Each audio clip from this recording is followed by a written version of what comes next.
What is up? Welcome to the NBA Rundown, brought to you courtesy of Run Pure Sports and Run Pure Bets. I'm your host, Astaire, joined today by Tyler Hicks and Chris Randone.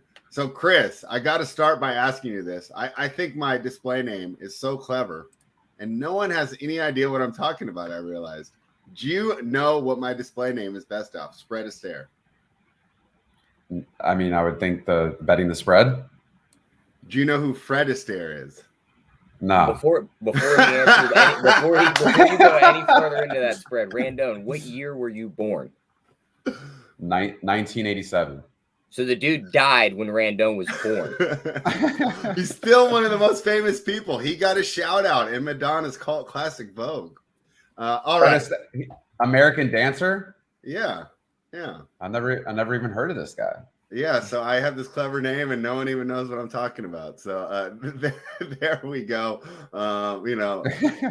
Having some fun. I don't know if you saw yesterday, but I guess I'm more of a connoisseur of old movies. So Travis and I made a bet. If the Patriots beat the Dolphins when they played, Travis has to watch an old movie. And just for fun, Tyler, I had the Celtics and Lakers on because it was pretty much a standalone because the Suns game sucked. I threw on that Maltese Falcon and just imagine you guys trying to watch it, and I just spread to give you an idea. I tried to watch one of the original Star Wars movies, and they're running down the fucking hallway of the spaceship, and Buddy points his little space rifle at him, and the sound effect goes pew pew. Nothing comes out of the gun, and the dude just flings himself forward. I was like, I'm turning this off. I was like, I can't watch this. Unbelievable. How can you not love these cult classics? So there we go. I'm burying the lead here, Tyler, because the projections actually lost last night. But you know what it took? It took overtime in that Celtics game. I felt ripped off, man. Yeah, I felt like we nailed it again. The Suns, though, we have to. So, anyways, we always expect to win, right? We got the easy one with Milwaukee. That was the play of the day. Hey, real happy about that, right? Easy win. We had it nailed.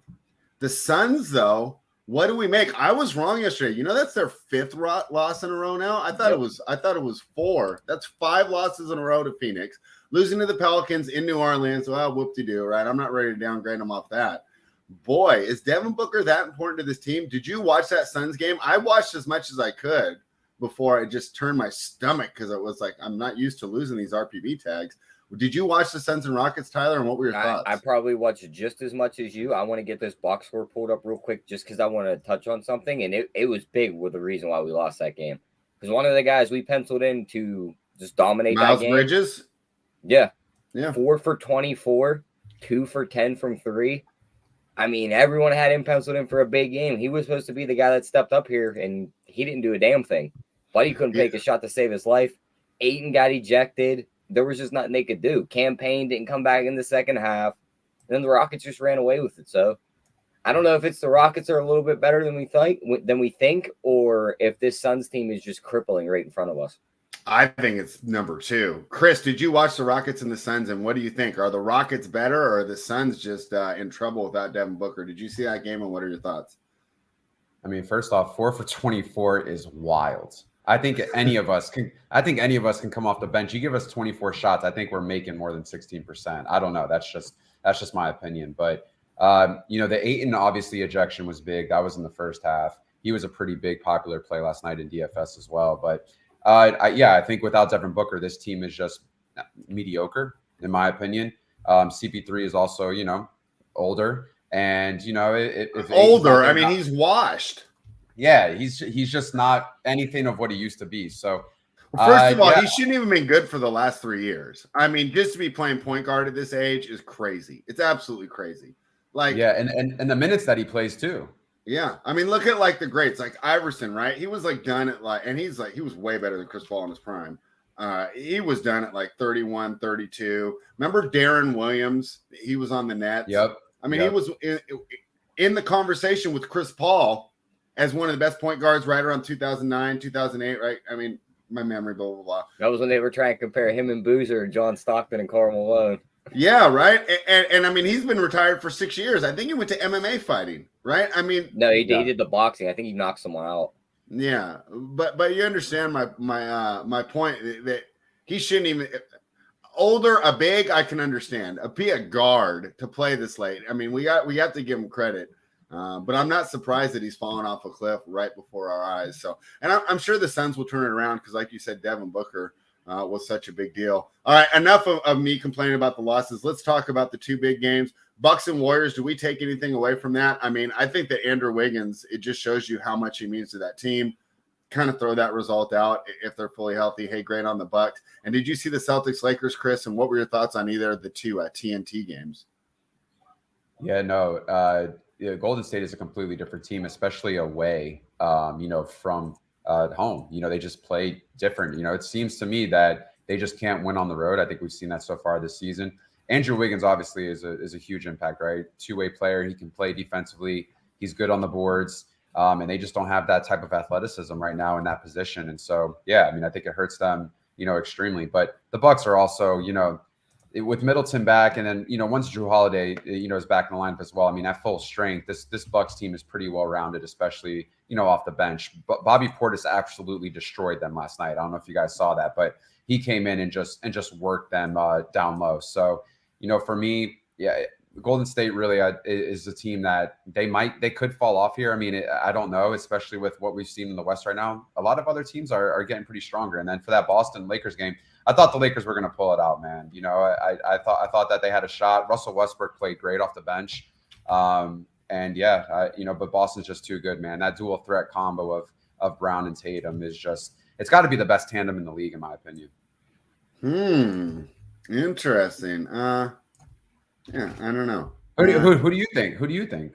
I'm going off the top of my head. I mean, as far as being the players close to equal, right? I mean, like Giannis and anyone is pretty close, right? I mean, just throwing Middleton and Drew. But I understand what you're saying as far as like the number two, the Batman Probably the guy. next closest one would be the guys they played last night. Yeah, they played great Wiggins? Too. No, Davis and James. LeBron. Yeah. What did you guys think of LeBron's performance? He's just so bad on the defensive end right now. Cover your ears, we the people. It's just that's how he's been the last couple of years. It's like Buddy gave up the defense to make sure he gets the scoring title. Yeah. He's one of them guys too, where it's like, would it surprise you if he just started locking in on defense closer to the end of the year? Not really. I wonder if he can still do it. He's another one. I talked about Chris Paul, but you're not supposed to be able to be this good at this age, not in the sport of basketball. So when you're bigger and stronger than everybody, though, I feel like you could still muscle some guys around on the defensive end, not let them get to their spots. He could still do his thing down there, I think. Yeah, I feel like he's in a different tier, especially health-wise, right? The way he takes care of his body. And, I mean, he's about to be 38. He played 43 minutes last night, shot 14 of 25, almost had a triple-double. But I'll just say this, man. If they just had some, scores, they could be so much better. They just don't have any scoring outside of those three guys between Davis, James, and Westbrook. I mean, it's who's their fourth best player? Lonnie Walker? I mean, yeah.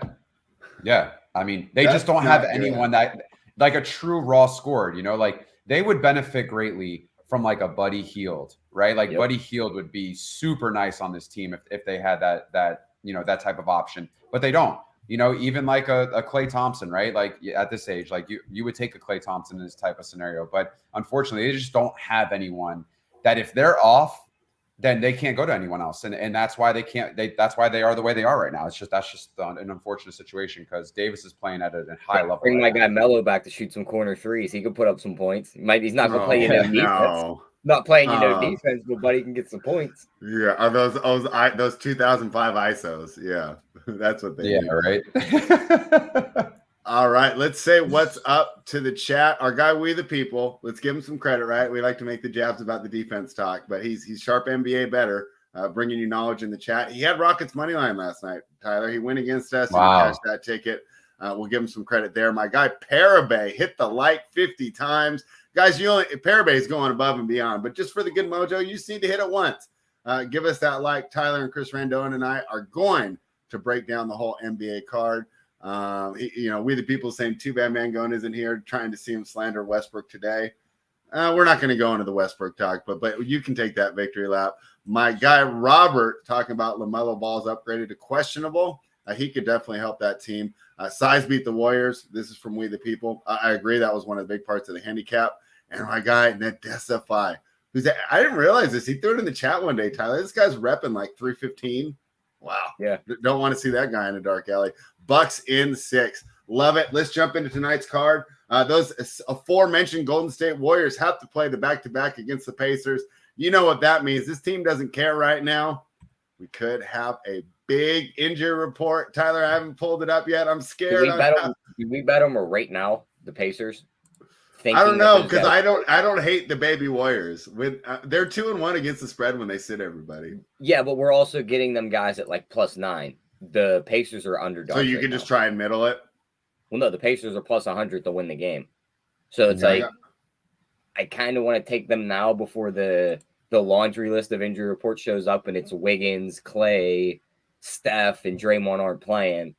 And now it's DiVincenzo, Kuminga, and these guys out there trying to win this game. Even though the spread might get jumped up to like +5, +6, I'm not sure that's enough here. So I'm going to take the Pacers now and hold my nose and say, I don't think these guys play. I think they sit and I think they wait till they go home. What do you think, Chris? Obviously, that will completely change the slate if these guys sit.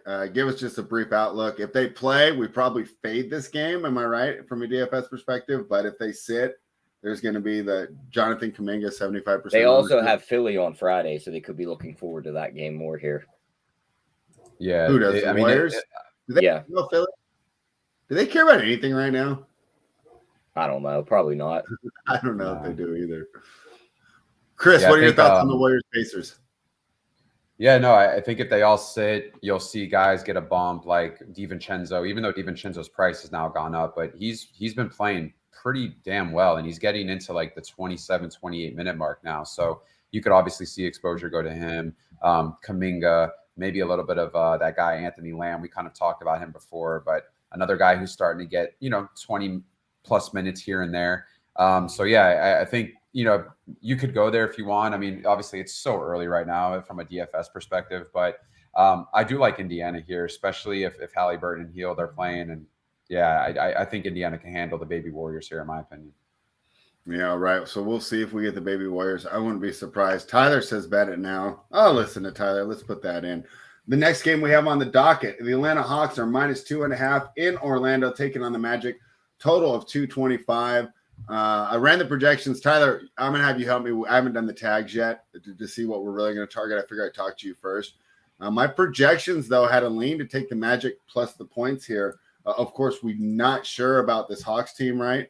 Because we see Trae Young questionable. My projections, I did it without Trae playing. So, of course, I guess that could change, and we don't need to jump in right now. But what do you think, Tyler? The Magic at home, if Trae's out, is the Magic a good play? I mean, if I had to bet this game, I'd probably bet the Magic, but I'm probably not betting this game. You just look at the injury report. Murray, Collins, Trae Young, those first two guys out, Trae Young questionable. Capella's in, Bogdanovich is in. But then on Orlando's side, Okeke, Harris, Carter Jr., Suggs, all still out. So it's basically just going to be a G League game out there. I'd rather not get my money involved in that, where I could see the game going either way. Probably just going to stay away from this one as a whole. Chris, how are you approaching this one, especially if Trae's out?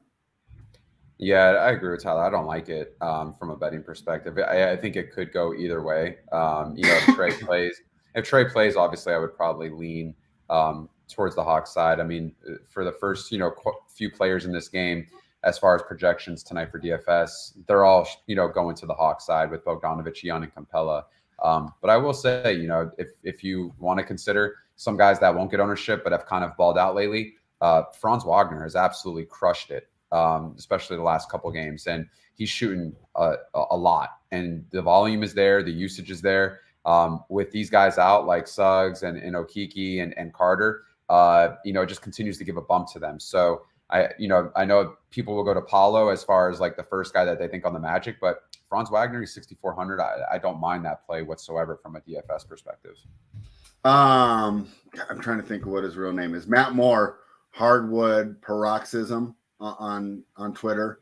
I think he works with, I don't know if he's still with CBS. Anyways, he's done a lot of good stuff. He put out a sophomore report, And he actually had Franz Wagner as the best second-year player, even ahead of our guy Jalen Green, Tyler. Now, this is all statistical. Wow. But, hey, that just shows you how good Wagner's been playing. I mean, even Mobley, too. I mean, that's a little far. It's all statistical, though. This isn't – we're not using eye test here. It's just stats. Gotcha. And you know that defense doesn't show up on stats, which is why we the people hates it. Anything more on the Magic and the Hawks here? That's it for me in that game. All right, let's keep it moving. The Detroit Pistons plus 3.5 in Charlotte taking on the Hornets. These are 3 games that I think that we're all fine to stay away from betting, Tyler. Do we want to bet on the Pistons or the Magic? Now, to be fair, I think the Pistons have finally found a groove without Cade Cunningham. They are playing a little better when it comes to covering a spread, but I want to take them when I'm getting way more points. On the other side, Charlotte's really not that good. If LaMelo's back in, I guess that could change everything because he'd be by far the best scorer. I won't even say he's the best player. Defense matters. He's the best scorer on the court by far. And, boy, if the Pistons are really going to take, maybe they should get rid of Bojan Bogdanovic because he's really been carrying this team as well as Alec Burks. I think that any contender would be interested in both those players. Those guys are keeping it close for this team. Actually, I'll pull up the projections for it here. I know Clyde loves when I do that. Where did I have this one at? Of course, I did it without LaMelo. I didn't expect him to be playing. We'll start with you, Tyler, while I pull this up. Oh, I have this right on the number. Yeah. What are your thoughts? Another Tyler? Quick and short one spread. I don't think we're betting this one because it's just an ugly game. If LaMelo comes back, do we really want to bet a team with their main ball handler back in the lineup his first game? You know, they're going to be trying to work him back in. Also, how many minutes does he get? Then you look on the Detroit side, it's like you're betting a Jaden Ivey-led team with Bogdanovic. Do you really feel comfortable only getting 3.5 points there with them? Not really. You would want more like closer to 7. So probably just going to stay away from this game as a whole too. We'll get more into those later games. There's some better spots there. All right, Chris, a little better idea from a DFS perspective. Not a huge injury report here.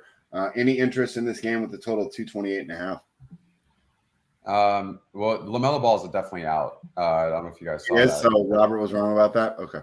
Yeah, so they didn't upgrade him to questionable right before the show started? I'm pretty sure from what I've seen the update, he's deemed out. He's been ruled out against the Pistons. Okay, I see him questionable on Basketball Monster. That's probably where. Yeah, Woj tweeted out 13 minutes ago after missing 11 games with a left ankle sprain. Charlotte's LaMelo Ball upgraded to questionable versus Detroit. Hopeful to make his return to the lineup tonight. He'll warm up and see if he's ready to play. So it could be one of them things he gets there and he's like, "Yeah, I'm not playing tonight." Yeah. Okay, so yeah, I mean, but if he does play, he's going to play 18 minutes. You know, yeah, he's definitely going to cap. I don't know if he'll have a significant impact, but. From like a DFS perspective as well, just a lot of love is going to the Charlotte side, and if I'm sure if LaMelo stays out, you'll see guys get ownership like Oubre and PJ Washington, which PJ Washington actually grades out pretty damn well tonight, given his price point and point per dollar projection. And then Terry Rozier obviously will get we'll have a bump there if LaMelo's out still as well. So other than that, though, as far as the Detroit side, not much love, but you could kind of target maybe guys like Isaiah Stewart. As we know, Charlotte struggles against bigs. He's cheap. I don't mind that at all, especially if he can, stay on the floor, not get in foul trouble. I think there's some upside there at 5,400 for him in his price point. From a betting perspective, I think I'm with you guys. Just kind of stay away. It's just something where Detroit's also been pesky the last few weeks, and so I just don't know if this is a game that I would, feel confident in betting in, if that makes sense. All right. Yeah, I'm fine staying away from this game from a betting perspective as well. Let's hope we can find an edge somewhere here, though. Hey, but I guess discretion's the better part of valor, especially when we're looking at these bigger slates. The Sacramento Kings, Tyler, disappointing performance from my hometown heroes last night. I was looking forward to that game. They didn't even keep it close. Sabonis is terribly ref, but I'll leave the hometown. But I'd love to hear from a neutral perspective because it just doesn't seem like he gets any calls at all. Like some of the calls that Embiid was getting against last night was just eye-rolling, to say the least. The pairing of him and Harden is the most unwatchable team in basketball. Travis used to always tease me about liking the Sixers. Now that those two are together, I root against them all the time.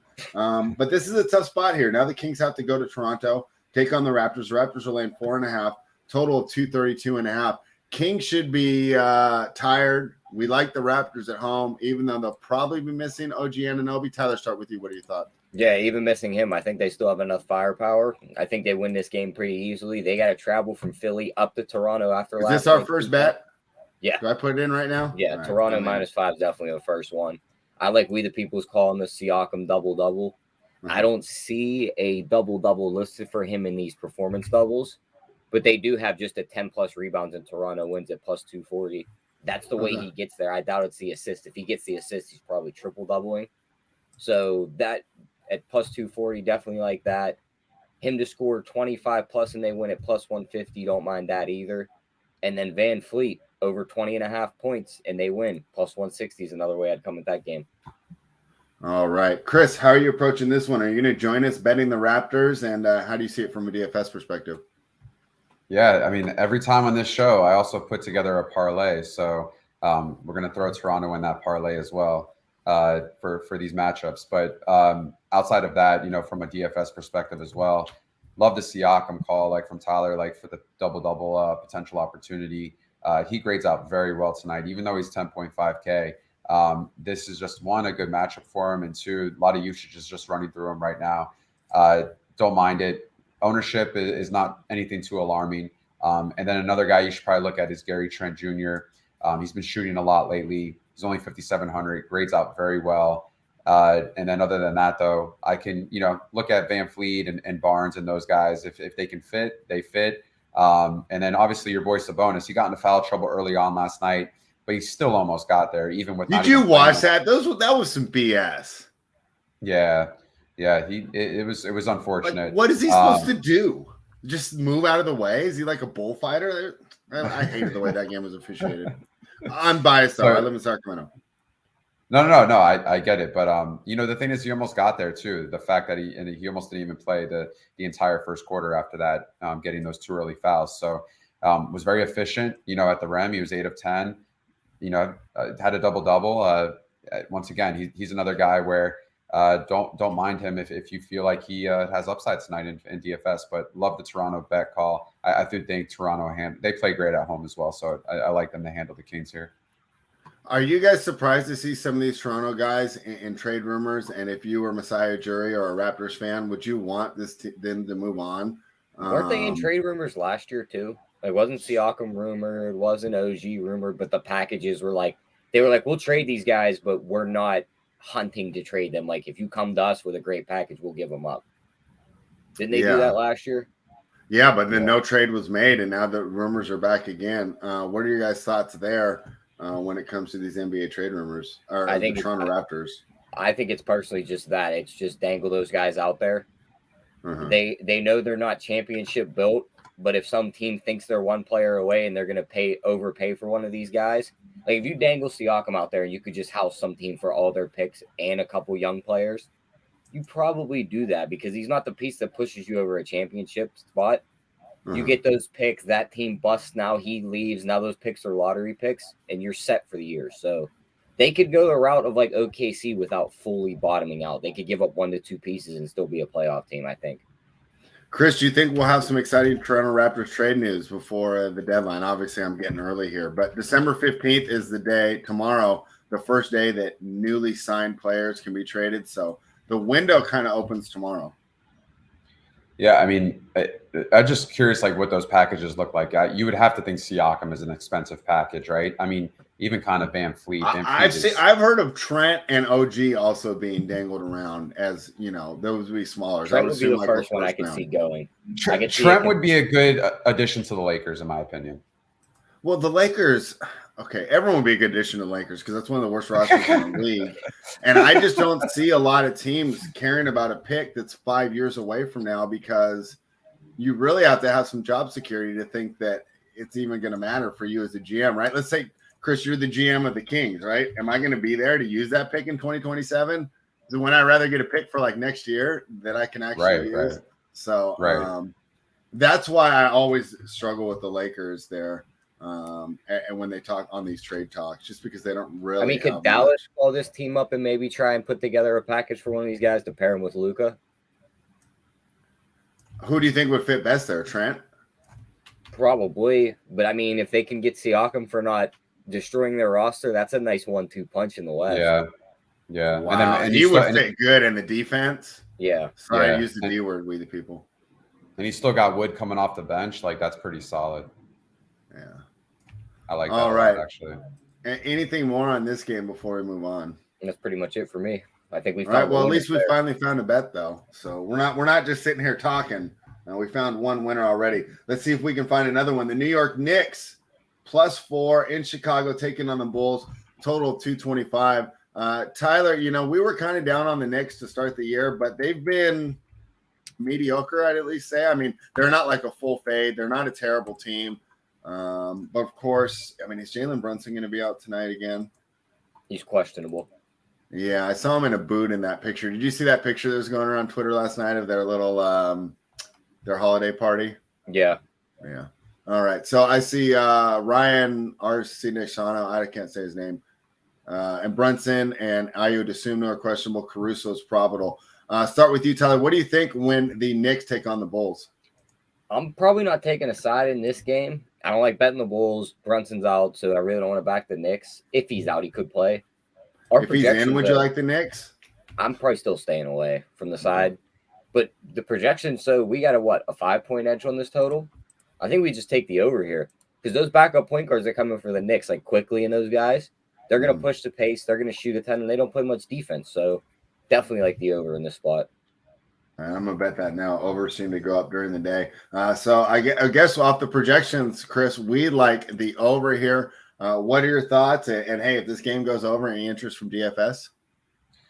Yeah, I mean, quite a few guys kind of populating grayed out well in this matchup, believe it or not. So Levine is looking like the strongest candidate, and then Randall, based on point per dollar. But then I think Jalen Brunson's an interesting piece to this matchup because, one, he grades out well. He's in a good spot. And he shows up a lot in optimal lineups early on this morning. So, which is interesting. So, which would tell me that, scoring and opportunities are, there in this game. So 225 is not an egregious over under. So I do like that potentially. If this game also stays competitive, I think the over is a pretty sharp hit there. So yeah, you can give me that as far as a bet is concerned. And then from DFS, you're looking at the normal guys. You're gonna fill in a Chicago guy if you want between Vooch and Levine and DeRozan. And then on the other side, I mean, Randall's 8,700, but he's been balling out of his mind the last couple weeks. So obviously, I think people will go to him once again. All right, Tyler. Anything more on this one before we move on? Nope, that's it. Just the over for me on that one. Miami Heat -2.5 in Oklahoma City taking on the Thunder. Tyler, we love to bet the Thunder, but we're not getting these big spreads anymore. Only 2.5 tonight, right? Kind of shows you all the struggles that the Heat have had as of late. Start with you, Tyler. What are your thoughts when the Heat take on the Thunder? I think I'm going to take the Heat at this short spread because, I mean, outside of SGA, even with Butler out, like they still have guys that can put the ball in the hoop. And outside of SGA for the OKC Thunder, who really dominates them here? Nobody really. Like, I'm not scared of Giddey's offense. He could pass the ball well, but I'm not scared of his scoring. None of the other scores really scare me on OKC, and the number just keeps coming down on the Miami side. Give me Miami here -2.5 spread. All right. Tyler likes the Heat. What do you think, Chris? Yeah, I think the spread is it's pretty tight. I think in normal situations, if Butler was also playing, maybe this would be like a 6 point. I was about to say 5.5 or 6 because it would be right at that 5.5, the +5.5 that I can't bet anymore when I'm taking the dog. Yeah. So I think Miami here matchup wise too. Like, who's going to stop Bam Adebayo tonight? I think that's the big difference maker. It's going to be relatively hard. I think he's in a smash spot. So I think that also translates to DFS. He's 8,300 on DraftKings, grades out very well for his salary. So the public's going to go there. But another guy that's also like really kind of populating is Tyler Hero. He's 8,100. He's dual eligible on DraftKings. Both these guys look like smash spots. So if Hero plays, I think both of them are guys that you could look at and definitely consider for tonight's matchup. And then Lowry's pretty cheap as well. He's 6,500. So I don't mind the Lowry play either. But yeah, I think Miami's in a good spot here, to be honest with you. So I for me looking at this, I love the 2.5 spread. I think Miami all day when it comes to the betting perspective. All right, Miami all day. Any thoughts on the total, Tyler? 222.5. Nah, probably just to stay away from me. I like the side better in this one. All right. Any props we're looking at? Just that Bam double and win. Maybe get in on a hero. Is there any listed for him? Let's see. Yeah, Tyler Seems Hero. like a good spot for him too, right? I mean, my worry though is like a guy like Dort could maybe chase him around and give him some problems. You don't think they would just pick and roll him right off and just get the switch? I mean, they could. So it's like maybe some ways I'd attack him is you could go him to score 25 and they win plus 265. Where's his threes at? Let's see. Well, his is all the way up to 5 threes. I don't want to bet that. 5 threes and win plus 900. Could he hit 5? Yes, but not sure how many times he's hit 5 this year. Max Strauss to hit 4, though, and they win the game at plus 380 seems pretty nice. So that'd be one I'd sprinkle on, too. All right, let's talk about the Portland Trailblazers. Minus 7.5 in San Antonio taking on the Spurs. Tyler, are the Spurs the worst team in the NBA? Yeah. I mean, they're also the team that got the call from a former player that said you might want to tank for the freak coming out of France. So yeah, they did the right thing. They got rid of their best player, and now they're just going to tank it out. You look at the injury report, Podol's, they said he has no timetable to return, probably won't play again for a while. Collins doubtful, Richardson questionable, Langford doubtful, Keita Bates-Diop questionable. So, I mean, it's going to be Keldon Johnson and Devin Vassell out there trying to play the Portland Trailblazers. Probably bet some Johnson props. His PRA, if it still sits around 29.5, I like that. The kid's finally found his shot. But as for the side, give me Portland here. I mean, Simons, Lillard, Nurkic, they should be able to just walk up and down the floor on this team and beat them up. Are you laying the 7.5, or did you find a performance double for us? I'm pulling that up now. Looking at these performance doubles, I mean, you could do Simons to score 25 and they win plus 220. Him to hit 5 plus 3s, which I'm more comfortable with him over Hero to hit 5, and they win plus 260. Lillard to have a double-double and they win plus 280. Nurkic to have a double-double and they win plus 130 would be some ways I come at this. All right. Chris, what do you think here with all those people out? Are the Spurs going to be attractive when you're building these lineups? So no one from the Portland side, that's for sure. No one's getting kind of any type of love in regards to DFS.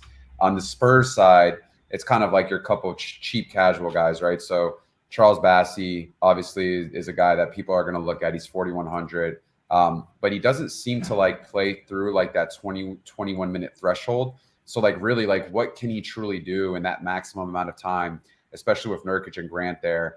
A lot of ownership's going towards him. I don't know if I want to go there because I think, you know, you're going to have Gorgie Dane come off the bench. He's 3K. And, you know, he's what, if he can eat into those minutes a little bit, give you 13, 15 minutes. I just think that for me, I think I might stay away from, you know, these guys in regards to cheap value plays. And then your other guy is Isaiah Roby, 3,300 people I think will go there. But they just don't grade out well. Even though they're cheap, they just don't have necessarily the greatest projections. So I guess we'll have to wait till later on to kind of see how that is. But if the rotation was a little bit different for like Charles Bassey, if you can get that 28, 29 minute threshold, you know, starting, I think I would, you know, like that a lot more. But outside of that, I mean, this game is just probably like a stay away. It just doesn't look great to me from an optic standpoint. All right. Yeah. And I can see that there. I thought maybe with some people out, we could have some Spurs there, but they're still the Spurs. So let's see how this team looks. You know, they got a great chance at victory, but the NBA has even out these lottery odds. Like, even if they're the worst team, it's not like they're a shoo-in to get that number one. What do you get a 15% chance if you're the worst team in the league, or is it 25? Yeah. I mean, I don't know the exact. I just know the advantage there is, you know, if you're the worst team in the league, the worst you can do, I think, is number 5 now. Yeah. Whatever OKC picked that when they picked Giddy, which would have been 5, because they were the worst team in the league that year. Yeah. So I think it's 5. Don't quote me on that. But, you know, that's the advantage, I guess, of tanking. And we're only talking about the top 2. But from the reading I've been doing, this is a deeper draft, too. Like, you might be able to get a stud at like 6 or 7, you know, like a Franz Wagner type of guy that can really come in and make an impact.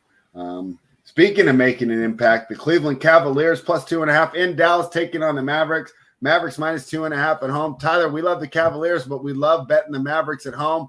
My initial thought is to go ahead and just keep riding that Mavericks at home streak. But am I running into a buzzsaw with the Cavaliers? What do you think? I'm going to side with the numbers here spread, and I'm just going to take Dallas. I mean, they're 10-3 straight up their last 13 at home, 14-6 their last 20 in this matchup at home. And the Cavs absolutely suck on the road. They're 1-8 ATS in their last 9 road games. They're 1-7 in their last 8 against Dallas. They just don't play good on the road. I like them as a team. Could I see them winning this game? Possibly. But I don't want to get in front of Dallas at home when we've done this before. These role players are going to shoot better. The thing that worries me, though, is like they could beat Dallas up down low. But who really stops Luka outside of these big guys just stopping him from getting to the rim? And I mean, the you dude said every game, though. And the dude scores on everybody, so give me Dallas here at the short number. All right, just threw that one in there. Sounds like another winner, Chris. Hey, we've been loving the Mavericks at home. They're our new Warriors, Chris. We bet them at home and we fade them on the road. What do you think of the Mavericks? Yeah, I mean, and their wins at home have come against quality teams. Not the lower base tier of the NBA. I mean, these teams are atop of both conferences. The strength of victory at home is pretty damn solid. So love the call of that. I think also from a DFS perspective, not much love is going here anywhere, right? And so you'll just wonder, given the slate size, will people pay 12.6 for Luka? And outside of that, Darius Garland's 8K, but he, outside of him, being able to do it on the, rebounds and assists, he hasn't been shooting that well lately. So 8K. What did I read last night? I was messing around on NBA Reddit last. I fell asleep super early, and then I woke up in the middle of the night. Garland is nursing an injury right now. I can't remember where he's hurt, but he's definitely not 100%. So that could be one of the reasons he hasn't been playing well. Yeah, he's been playing through it though. Yeah, he hasn't shot good from 3 either. So as far as the health is concerned, then I think it's just a stay away from me. This game overall, from a DFS perspective, doesn't scream optimal players outside of maybe Luka. So that's it for me on that. Do you think we'll have the value to get up to Luka? That really all depends, right? Because we talked about that Spurs game where people might go to like a Bassi or a Gorgie Dane or Isaiah Roby. And then, earlier we talked about the Golden State game, right? Like what kind of value opens up if these guys don't play, and what will that look like? But I will say, given the slate tonight and given kind of the injury report currently, there's not much value compared to kind of what we're normally seeing. At least that's what from an initial first look, right? I think you're going to look at maybe guys that go to Baisley, he's 3K. And then outside of that, it's like, okay, Bassi and maybe like Aleski Pukaveski, whatever his name is from OKC. Poku, but outside of that, Poku, it's easy. Yeah, we don't even get into the full name. Yeah. So, I mean, outside of that, though, you're looking at guys more in like the higher 4K, lower 5K tiers tonight. The Kyle Andersons, the Gary Trents, the Bogdanoviches, and things like that. So very interesting slate, to be honest with you. So I don't know if you could fit Luka, but then again, if you could, obviously, if he goes off, it's an optimal situation. I know it's early, but if you were to guess, do you think you'll have a balanced build, or do you think you'll find a way to do stars and scrubs? I think tonight I don't like the stars as much, so I think I would go for a little bit more of a tier of the Bam Adebayos, the Randalls, the Terry Roziers if LaMelo Ball's out. I want to keep it in that range, and then obviously give myself some guys that have a little bit more upside. Like I think Bogdanovic is going to be the clear chalk tonight. He's 5K, he's dual eligible, but he grades out very well given his price point. He's going to take a shit ton of shots. So that's where I'll probably start, and then I'll branch out probably from there. All right. You're talking the Atlanta guy or the Detroit guy? You're talking the Atlanta guy, right? Yeah. Okay. I always get them mixed up. I was going back with spread the one day. I was like, the G is in Atlanta. Bojan, the J. The last names are the same. They're the same people. Yeah. But now talk about him. Usually when it comes to DFS, like play the chalk that's like really good chalk, not the guys that you're trying to like guess, and then just branch off from there and get different. Like, pick your different guys that are priced accordingly and are projected high, but don't necessarily have the highest ownership. And that usually is what separates you and puts you in contention to take something down. All right. There you have it. We have 2 games left. Question 2, Chris, before we finish this show. We went over it with Mango yesterday. He called us crazy. How much better of a player is Anthony Edwards right now than Jalen Green? Oh yeah. Oh, that's interesting. Because I don't think it's very much. He thinks it's a lot. I think they're pretty much the same player. Interesting. I would have to give the edge to Edwards currently, but I could see Jalen Green being more in contention for that conversation by the end of the year, given kind of what we've seen and the evolution of his play.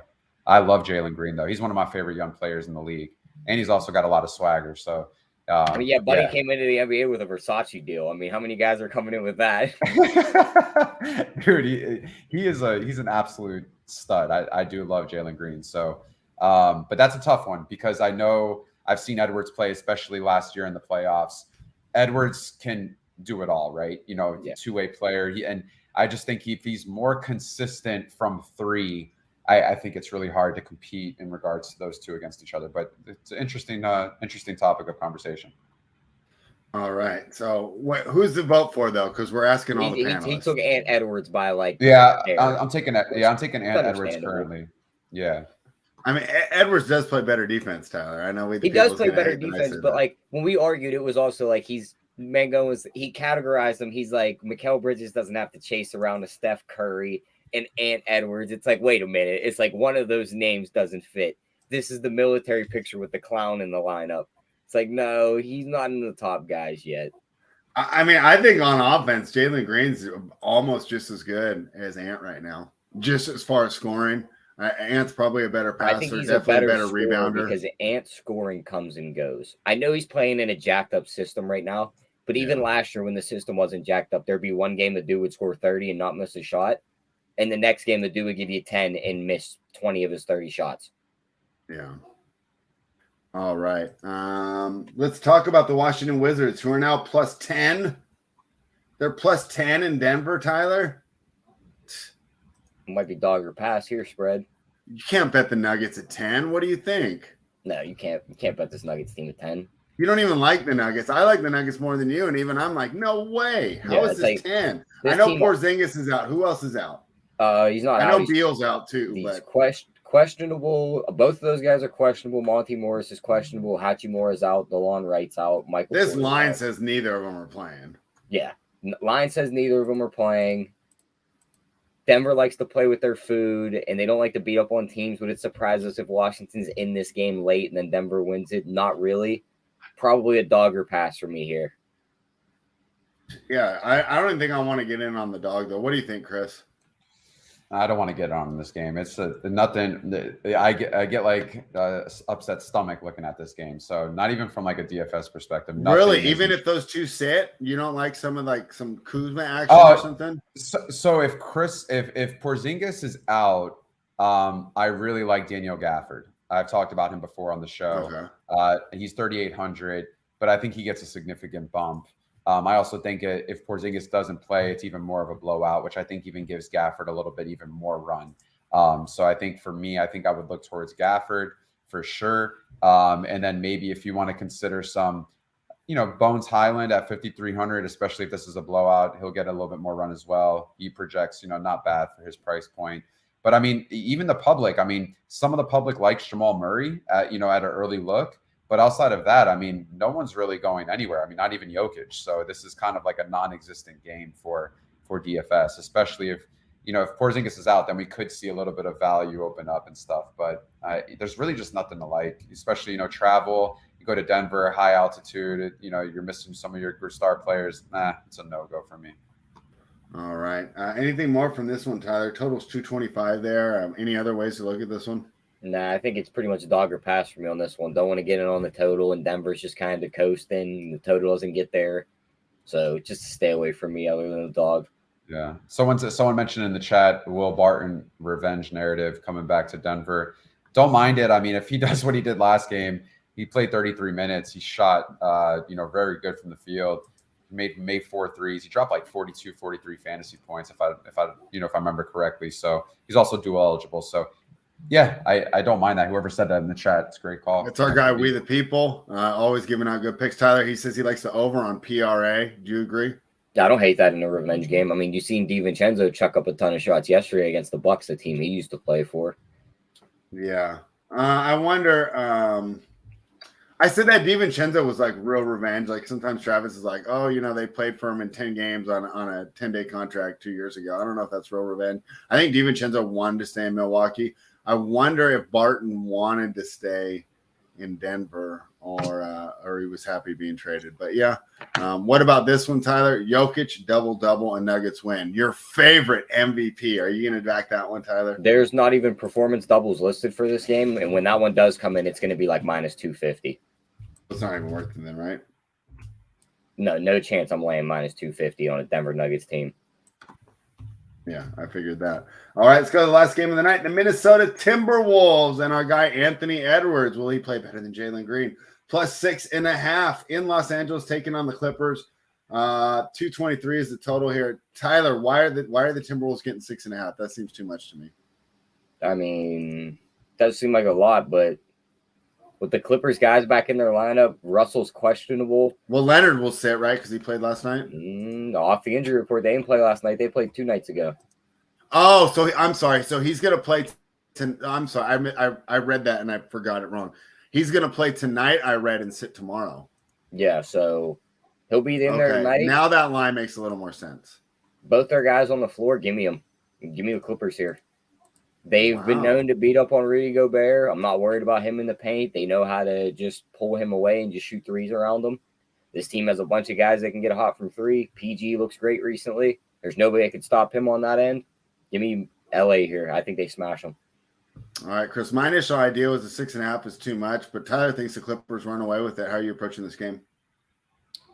Yeah, this is a little, especially if D. Russell doesn't play. It's just another, guy down, but that could be a smash spot for Anthony Edwards, even though he let me down last week. He was a guy I was very high on. I think it was on the Friday night slate, if I'm not mistaken. But this game, -6, can they keep it competitive? Paul George and Kawhi looking, a little bit better now and healthier. Kawhi starting to get a little bit more run as well. George is coming into his own, I think, fully healthy except with Powell out. So, yeah, I think for me, I would lean the Clipper side from a betting perspective. I just don't think Minnesota can kind of hang here with them. And then from DFS, I'm not really seeing too much, as far as like anything that really stands out. But, Paul George does grade well for his salary. Not much ownership is going there, though. But I think, the Kawhi's 6,900, man. And, it's kind of like the lowest I think I've ever seen Kawhi, if I'm not mistaken. I wonder what that's going to look like at the end of the day. But I think what it comes down to is, does he play his 30 minutes? And if he can, give me 12 to 15 shots, and then he does it on the boards, I don't mind it whatsoever. So I think for me, Kawhi might be kind of like if the ownership stays low, a late night hammer play that I don't mind whatsoever, especially if, this can stay competitive at least through 3.5 quarters. Yeah, interesting there on how we approach that game. Tyler likes the Clippers though. We'll see. I've joined you on everything else, Tyler. I'm at 6.5. That seems like a lot of points. All right. Anything more on this slate before we do the best bets? Nope. I'm ready to jump into those. All right. Chris, let's start with you. Oh man, we're going to me first for the best bet. I can go to Tyler first. Is that okay? No. It's okay. I think for me, the best bet is going to be the Miami Heat -2.5 at OKC. I think I'm going to lock that in for me. That's probably my favorite bet that we kind of discussed throughout this slate. All right. Chris likes the Miami Heat -2.5. Tyler, what do you like? Yeah, love the Heat call, but I'm going to take the Raptors here -5. I think they smash your team spread. There is no light in the beam tonight in Toronto. Did you see how the other teams are making fun of us now too? Philly wants to get on there. Yeah. Hey, Philadelphia. Who's made a conference finals? Huh? Who was the last team to make the conference finals? The Kings or the Sixers? Oh, wait, it was the Kings in like 2002. You guys have no room to talk. You have Joel Embiid who never even made a conference finals. You guys got beat by the Zebras. What's up? You guys got beat by the Zebras in that series too. Yeah, no, that's like so fixed. Oh, you just reminded me. So I was reading NBA Reddit late night, right? Oh gosh, I gotta remember. So the thread was like conspiracy theories you believe, right? And of course, the 2002 Kings were on there. The frozen The envelope Patrick, was on yeah, there. the Patrick Ewing, that was definitely a thing. Yeah, so everyone's like, oh yeah, that really happened. Have you seen this one, Tyler? That Jimmy Butler is Michael Jordan's illegitimate kid? I seen that stuff. Yeah, I seen that one. I don't know if I believe it, but they actually made a pretty good case. If you're going to throw out some disinformation, that was a fun. They're like morphing his face together, and then like the attitude. And I'm like, probably not true, but hey, I thought that was a lot of fun. That's what happens when you fall asleep early and then you wake up at 2 a.m. and you're browsing NBA Reddit. So there you have it. Chris is going to take the Heat. Tyler's going to take the Raptors, and I'm going to go. Clark Coleman's in the chat. He's going to love this. I'm taking the Dallas Mavericks at home -2.5. I know it's against a good team. I know it's against the Cleveland Cavaliers. This should be a premier matchup, and it's going to be fun to watch. But I just trust the Mavericks at home. All those role players are so much better. Bullock, DFS, Kleber, Dwight Powell. I don't know who, and that's where it's going to be fun when you're making those lineups, right, Chris? But I think we'll see some good support from these Dallas role players tonight, leading to a win over the Cavaliers. So there you have it. NBA rundown. Be back tomorrow to be 2 p.m. Eastern. And then Friday, we're talking touchdowns at 1 p.m. Eastern. And then we're doing the NBA rundown with AP at 2 p.m. Eastern. That's just us, me and Tyler. And the rest of the content the Run Pure Sports team is bringing has been absolutely phenomenal. Of course, you have the Up to Lock show for the premium members, but don't fret if you're not a member. You can still catch the Hardwood show that goes off at 4:45 Eastern. Not to mention the plethora of NFL content we keep putting out. I don't think there's any golf right now, but Run Pure is just crushing it at every level, every sport. I guess they're crushing this World Cup. I haven't been paying attention. I'm so guys busy to do the with hockey NFL. show gave out some winners yesterday. I seen that. Do I have to start tailing hockey now? I think so. Unbelievable. Bookmaker's going to be like, bro, you've never. I think I bet hockey like twice. Do you remember when we were fading Max on Jay's show 3 years ago? I think that's the last time. He would bring us the picks. He'd be like, "This is the one we fade today." Yeah, we were fading Max. That was so funny. Yeah, we got to give our guy Identify credit. The NHL show is on Saturdays and Tuesdays. Brand new. But if you like hockey, people have been asking for hockey content from the bet side for years, and we're finally able to provide it. So, of course, we're really excited about that. And who's not excited about winners? Tyler, you know what's great about the bet side? You don't even need to watch the games. You just put these bets in. You know how many of Joey's bets that I actually watched? I don't watch baseball. Like none.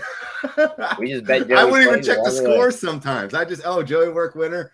I'm in for it. So there you have it. That's what we have here.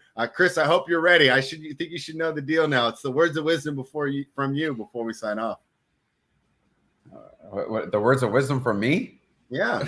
The guest always signs us off. They give us a great tip, something like He tried to use me a couple of times and I gave him like 3 words. He never goes back to me ever again. Yeah, now it's a guest thing. Hey, no, spread we were talking about before the show, eat your veggies, take care of your body, move the body. It's important to move the body every day. So, whether it's a 10-minute walk or a little workout, just make sure it's good for the mind, because when the mind's clear, you can make some great bets and some great DFS picks. So it's something to help. I love it. The mind and body go hand in hand. That's how you run pure.